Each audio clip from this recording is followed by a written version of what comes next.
होगा वह पादप प्रजनन होगा। क्या होगा? पादप प्रजनन। सबसे पहले इस चीज को हम आपको बताने का प्रयास करेंगे कि पादप प्रजनन और जनन प्रजनन। सबसे पहले जनन समझिए या प्रजनन समझिए। जनन और प्रजनन का भाव एक ही होता है कि यदि पढ़े होंगे कि कोई जीव अपने ही जैसे जीव को जन्म देता है उसको जनन कहते हैं या प्रजनन कहते हैं, जिसको अंग्रेजी में हम रिप्रोडक्शन कहते हैं। I am right? Yes sir. अब देखिए, तो आपने देखा कि कोई जीव अपनी जीव की संख्या को बनाए रखने के लिए, अपने वंशज को बनाए रखने के लिए एक जीव स्वयं अपने ही जैसे जीव को जन्म देता है कि जिससे कि मेरा पीढ़ी क्या रहे, जोर से बोलो, अर्थात बना रहे। यह स्वाभाविक गुण है। बकरी है, भैंस है, गाय है, मनुष्य है, बंदर है, या धरती पर जितने भी तुम जीव जंतु देखते हो तो वह अपनी जनसंख्या को बनाए रखने के लिए, अपने वंशज को बनाए रखने के लिए, अपनी पीढ़ी को बनाए रखने के लिए वह क्या करते हैं? प्रजनन करते, वह जन्म करते हैं, अपने ही जैसे जीव को जन्म देते हैं। अब इस बात को हम यही क्लोज करें और विषय पर आए। ये तो जनन समझ गए, तो ये जंतु जनन था, मानव जनन था, या मनुष्य में प्रजनन कैसे होता है ये चीज था। अब हम बताएंगे कि पादप प्रजनन का उद्देश्य क्या है और पादप प्रजनन क्या है। सबसे पहले पादप प्रजनन को परिभाषित करना हो तो पहले आप बताइएगा कि कोई पौधा अपने ही जैसे पौधे को फिर क्या करता है? जन्म देता है, तो हम उसे क्या कहते हैं? पादप प्रजनन कहते हैं। ये चीज तो पहले क्लियर हो गया कि पादप प्रजनन क्या होता है। अब सेकंड चीज है कि इसका उद्देश्य क्या, व्हाट इज द ऑब्जेक्टिव या what is the object of the life the plant. Plant का ऑब्जेक्ट क्या है? माने कोई प्लांट है और ब्रीडिंग करता है, प्रजनन करता है, तो उसका उद्देश्य क्या है? हमने लिखा है कि right the objectives of plant breeding, अर्थात पादप प्रजनन। कोई पौधा अपने ही जैसे पौधे को जन्म देता है तो उस जन्म का क्या उद्देश्य है? देखिए, पहला तो उद्देश्य है कि कोई भी, जिस तरह से हमने बताया कि मनुष्य जंतु अपनी संतति को बनाए रखने के लिए, अपने वंशज को बनाए रखने के लिए, अपनी पीढ़ी को बनाए रखने के लिए अपने ही जैसे जीवों को क्या दिया? Speak loudly.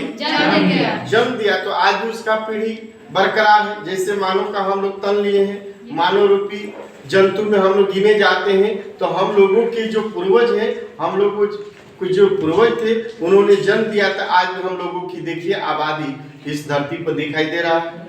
काश हम लोग का पूर्वज जन्म नहीं देते, प्रजनन नहीं करते, जनन नहीं करते, तो आज हम लोगों की संख्या इतनी नहीं। तो विषय वस्तु है कि पादप प्रजनन का उद्देश्य क्या है, अर्थात what is the objectives of plant breeding. क्या मैंने बोला? What is the objectives of plant breeding, अर्थात पादप प्रजनन का उद्देश्य क्या है। सबसे पहले उद्देश्य है कि हम नए नए किस्मों के देखिएगा पौधों को आज उत्पन्न कर रहे हैं या विकसित कर रहे हैं या उसका विकास कर रहे हैं। जैसे आप लोग देखिएगा कि देश की आज़ादी के बाद हमारे देश में खाद्यान्न की कमी हो जाती थी, क्योंकि हमारे पास उन्नत किस्म का बीज और उन्नत किस्म का खाद नहीं था जिसके कारण हम लोग पिछड़े हुए थे। हम लोग का भूखंड अच्छा था लेकिन हम उसको उपजाऊ उस पर नहीं पाते थे। तो पहला उद्देश्य है कि उन्नत किस्म अर्थात उच्च गुणवत्ता वाले बीजों का विकास करना, पादपों का विकास करना या पादप प्रजनन का। जैसे आप देखिए अपने व्यवहारिक जीवन में एक लाल सीता धान बोते हैं, एक बासमती बोते हैं और गांव में एक डंगल बोते हैं जो संकर प्रजाति का है, जो मानव द्वारा विकसित किया गया है पादप का। कि उस लाल सीता और उस साबरमती देखिएगा धान की अपेक्षा जो डंकल का, जिसको आप डंकल बोलते हैं, या संकर प्रजाति का पौधा देखते हैं, उसका देखिए पैदावार, उसके डंठल, उसमें रोग रोधी क्षमता, आप दोनों को कंपेयर करेंगे अर्थात तुलना करेंगे तो आप पाएंगे कि जो संकर प्रजाति का पादप है वह सामान्य प्रजाति के पौधों से क्या हुष्ट पुष्ट है, स्वस्थ है, दाने भी उसके बड़े बड़े हैं और पैदावार भी उसकी तुलना में क्या है? अधिक है। ये आपको देखने को मिलता है। इसमें कोई बनावटीपन नहीं है, कोई आप बात फॉल्स नहीं, ये सत्यता के रूप में आप अपने खेतों में देखते हैं। अब देखिए, तो मैंने लिखा है कि पादप प्रजनन का उद्देश्य में उन्नत गुणवत्ता और उच्च उपजी फसल उपजाना। जैसे कि अभी आपको लाल सीता और संकर प्रजाति के डंकल जैसे प्रजाति का हमने तुलना किया। सेकेंड चीज है कि रोग जनकों के प्रति रोधी किस्मों का विकास करना। इसका मतलब होता है बाबू कि जैसा कि आप फसलों में देखते हैं कि कुछ फसलों को कीड़ा उसे खा जाता है, या अभी देखिएगा किसान अपने खेतों में धान का बीज डाला है, उसमें कहता है कि आय पकड़ लिया है, अर्थात वो नन्हा नन्हा पौधा जो है धान का बीज का देखिए उसमें पेरी पकड़ लिया है, पत्ता उसका पीला होता जा रहा है, कुछ उसमें देखिएगा झुलसा रोग जैसे लगता है, जैसे आग से किसी रोए को दिखाया जाता है तो जल जाता है, उस तरह से देखिएगा धान का नन्हा नन्हा पौधा झुलस गया है।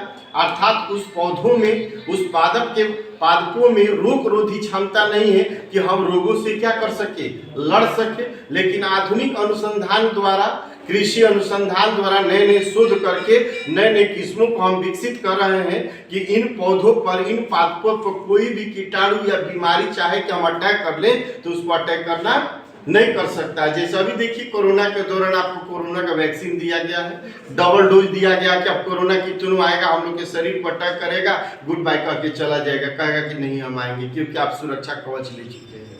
उसी प्रकार कृषि अनुसंधान केंद्रों द्वारा हमारे वैज्ञानिकों के द्वारा नए नए किस्मों को विकसित किया गया, पादपों को विकसित किया गया है जो रोग से लड़ने में सक्षम है और रोगाणुओं को भी खाने में सक्षम है। उस पर लाख कोशिश करेगा पर उस कीटाणुओं का, उस रोग का उस पर कोई प्रभाव नहीं पड़ेगा। जैसे देखिएगा आदमी अपनी सुरक्षा के लिए बुलेट प्रूफ पहनता है और गोली मारी तो उस पर अटैक नहीं करता। उसी तरह से पादप में भी उस तरह का हम किस्म विकसित कर चुके हैं कि जिस पर रोग भी अटैक करना चाहे या कोई कीटाणु भी अटैक करना चाहे तो उसको कोई प्रभाव नहीं।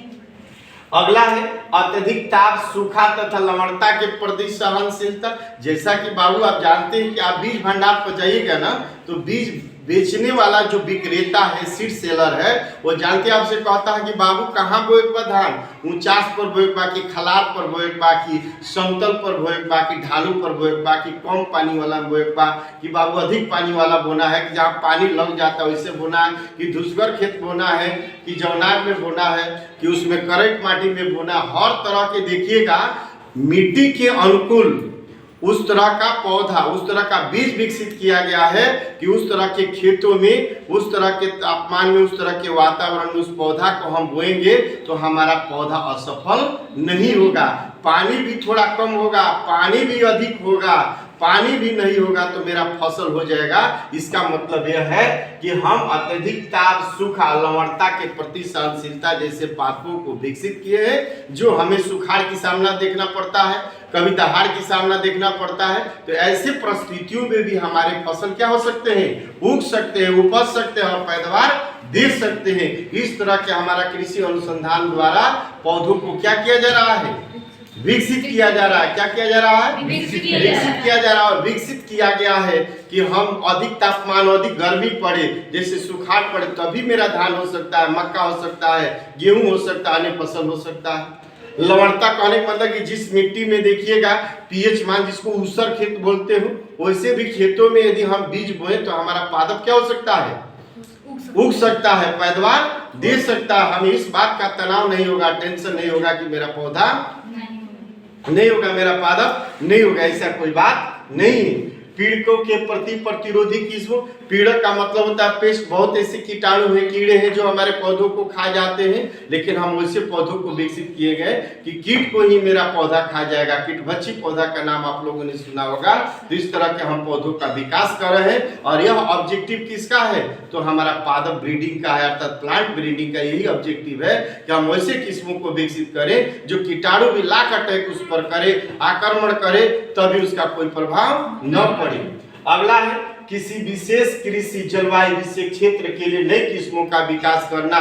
बहुत ऐसे देखिएगा भारत जैसे भूमि पर या विश्व के देखिएगा समतल भूखंड पर बहुत ऐसे परिस्थितियां जनरेट होती है, पैदा होती है जहाँ फसल नहीं होते हैं। जैसे कहा है कि कृषि जलवायु विषय क्षेत्र जहाँ पानी काफी अधिक होती है, जहाँ पानी कम होती है, वैसे जगहों के लिए हमने पादप को विकसित किया है कि वहां भी आप पौधा बो देते हैं, हमारे बीज को बोते हैं तो पैदावार भरपूर मात्रा में होगा, उससे किसान भी खुशहाल होगा और हम लोग भी खुशहाल होंगे, क्योंकि हम परिस्थितियों के अनुसार बीजों को क्या किए हैं, विकसित किए हैं कि जहां पानी अधिक हो और जहां पानी कम हो, दोनों परिस्थितियों में हमारे धान का पैदावार, मक्का, गेहूं, मटर या जो भी खाद्यान्न फसल है वो फसल को हम उगा सकते हैं। अगला है पौधों के खाने योग्य भाग को टॉक्सिन से मुक्त करना।